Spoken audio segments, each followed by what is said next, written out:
साल 1819 असेक्स नाम का एक जहाज जिसमें कुल 20 मछुआरे अमेरिका में मौजूद नानटकेट आइलैंड से अपने सफर की शुरुआत करते हैं। नानटकेट कभी वो आइलैंड हुआ करता था जहां पैदा होने वाला हर व्यक्ति जन्म से ही मछुआरा होता था और स्पर्म व्हेल का शिकार करना उनका एकमात्र काम था, जिसके लिए ये लोग आज भी अमेरिका में मशहूर हैं। होते भी क्यों ना, समुद्र में रहकर 2 साल बिताना और करीब 10,000 मील का सफर तय कर पाना हर किसी के बस का भी तो होता नहीं है। लेकिन नानटकेट के लोगों के लिए ये हमेशा ही बाएं हाथ का खेल था, जैसा कि उन 20 लोगों को भी लग रहा था। लेकिन अफसोस कि उन 20 मछुआरों के लिए ये खेल बड़ा खतरनाक मोड़ लेने वाला था। इसकी पहली आहट सफर के दूसरे दिन सुनाई दी, जब ये जहाज अभी कुछ ही मील दूर निकला था कि अचानक मौसम ने करवट बदल ली। आसमान से तूफान और समुद्र की ऊंची लहरें हर पल जहाज को हिचकोले देने लगी। ऐसा लग रहा था मानो जहाज अब कभी भी डूबने ही वाला है। शायद ये भगवान की तरफ से उनको लौट जाने का इशारा था, लेकिन मछुआरों ने इसे एक मामूली सी बाधा समझी, जिसे इन लोगों ने बड़ी आसानी से पार भी कर लिया। इसके बाद करीब 5 हफ्तों तक ये जहाज बिना किसी दिक्कत के चलता रहा और दक्षिणी अमेरिका के निचले हिस्से कैप हॉर्न जा पहुंचा,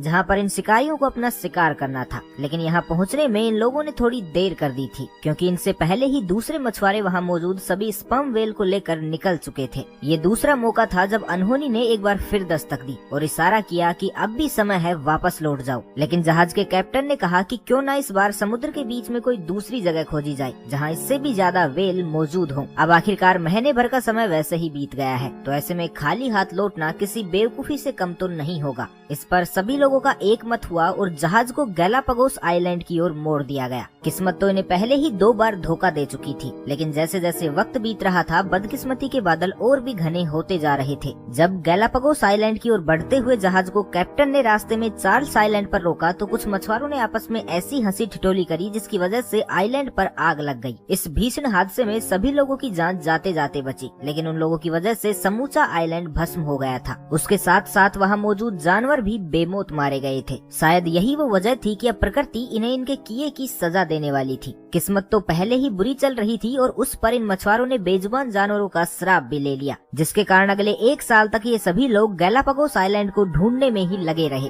जैसे जैसे ये आगे बढ़ रहे थे, मुसीबत में उतना ही जकड़ते जा रहे थे। लेकिन अचानक ही इनकी बदकिस्मती को विराम लग गया, जब जहाज में मौजूद एक मछुआरे को स्पर्म व्हेल के दर्शन हुए। उसने जोर जोर से चिल्लाना शुरू कर दिया और उसकी आवाज से बाकी सभी लोगों में जोश भर गया, क्योंकि आखिरकार 1 साल की मायूसी जो खत्म हुई थी। फाइनली ये लोग शिकार की तैयारियों में जुट गए। एसेक्स जहाज में मौजूद 4 में से 3 नावों को जल्द ही पानी में उतारा गया और हर नाव में 6-6 लोग बैठकर व्हेल के शिकार के लिए निकल पड़े, जबकि 2 लोगों का काम एसेक्स पर रहकर उसकी देखभाल करने का था। व्हेल का शिकार करने के लिए सभी पहले से ही तैयार थे, लेकिन ये सभी इस बात के लिए बिल्कुल भी तैयार नहीं थे कि व्हेल उन पर भी हमला कर सकती है। जैसे ही मछुआरे ने भाले की मदद से हमला किया, तो दर्द के मारे व्हेल नाव पर हमलावर हो गई, जिसके एक ही हमले ने मछुआरों की एक नाव को पूरी तरह क्षतिग्रस्त कर दिया, जबकि 2 नावें अभी भी व्हेल का शिकार करने में लगी थी। इसलिए टूटी हुई नाव वापस जहाज की ओर लौटने लगी। उधर एसेक्स पर मौजूद 2 मछुआरे भी जहाज का ध्यान रखने के साथ साथ शिकार पर नजरें गड़ाए हुए थे। तभी एक मछुआरे को जहाज के पास स्पर्म व्हेल दिखाई देती है। उसे लगा कि वो मछली का शिकार कर लेगा, लेकिन इस चक्कर में उससे वो भूल हो गई जो नाव में बैठे उसके साथियों से भी नहीं हुई थी। एसेक्स पर मौजूद इस मछुआरे ने एक भाला लिया और पूरी जान से पानी के भीतर फेंक दिया। वो भाला सीधा स्पर्म व्हेल के मुंह में जा घुसा। ये हमला कितना दर्दनाक होगा, इसका अंदाजा इस बात से लगाया जा सकता है कि वो व्हेल तड़प कर पानी से बाहर उछल गई, लेकिन जैसे ही वो हवा में आई तो वहाँ मौजूद हर कोई दंग रह गया, क्योंकि वो स्पर्म व्हेल 80 मीटर की थी, मतलब एसेक्स जैसे विशालकाय जहाज से महज कुछ ही मीटर छोटी। और जैसे ही ये स्पर्म व्हेल पानी में दोबारा गिरी तो वो बुरी तरह तड़पने लगी। उसका क्रोध और पानी में झटपटाना बढ़ता ही जा रहा था। जहाज के कैप्टन को जब तक ये लगा कि उन्हें जहाज की दिशा को बदल लेना चाहिए, तब तक व्हेल हमलावर हो चुकी थी। व्हेल ने अपने सर से एसेक्स पर हमला बोल दिया था, जिसकी चपेट में एसेक्स ऐसा आया कि जहाज में छेद हो गया और इसमें तेजी से पानी भरने लगा। लेकिन व्हेल का गुस्सा अभी भी खत्म नहीं हुआ था। वो बार बार घूम कर आती और जहाज में जोरदार टक्कर मारती और आखिरकार पानी भरने से एसेक्स पानी में डूब गया। उधर पहले ही हमले में दोनों मछुआरे ये समझ चुके थे कि व्हेल के हमले से उन्हें कोई नहीं बचा पाएगा, इसलिए इन लोगों ने जहाज से सभी जरूरी सामान को इकट्ठा किया और जहाज के डूबने से पहले ही उसे खाली कर दिया। लेकिन जल्द ही उन्हें एहसास हुआ कि उनकी जान बची नहीं है, बल्कि एक और भी बड़ी मुसीबत में फंस चुकी है। 3 छोटी नाव जिन पर 20 लोग सवार थे और उनके पास खाने के लिए केवल कुछ ही दिनों का राशन था। उसके ऊपर ये मुसीबत कि रास्ते में पड़ने वाले सभी आइलैंड जानलेवा थे। दरअसल यहाँ रहने वाले कैनिबल्स के बारे में प्रचलित था कि वो लोग नरभक्षी होते हैं, जिसका मतलब साफ था कि समुद्र में जान जाने का खतरा था तो धरती पर तो जान गंवाना निश्चित। और इस बात को सबसे पहले कैप्टन ने समझा, इसलिए कैप्टन ने अपने लोगों में जोश और जान फूंकने का एक प्रयास किया और बताया कि अगर हम लोग अगले 60 दिनों तक किसी तरह ये परिस्थितियाँ झेल लें तो हम लोग चिली देश पहुँच जाएंगे, जहाँ हमारी जान भी बच जाएगी। लेकिन ये जोश जल्द ही ठंडा पड़ने लगा। कुछ ही दिनों में पानी की किल्लत और भूखे पेट से सभी लोग परेशान होने लगे। ऊपर से समुद्र में हर पल तूफान। अगले 20 दिन इन्होंने दूरी तो काफी तय कर ली थी, लेकिन अपने गंतव्य से ये लोग अभी भी बहुत दूर थे। रास्ते में जो भी आइलैंड मिलता वो या तो नरभक्षी होता या फिर बंजर, जो इनके किसी भी काम का नहीं था। ऐसे ही एक बंजर आइलैंड हेंडरसन पर उनमें से 3 मछुआरे उतर जाते हैं और उस भयानक समुद्री सफर पर आगे जाने से इनकार कर देते हैं।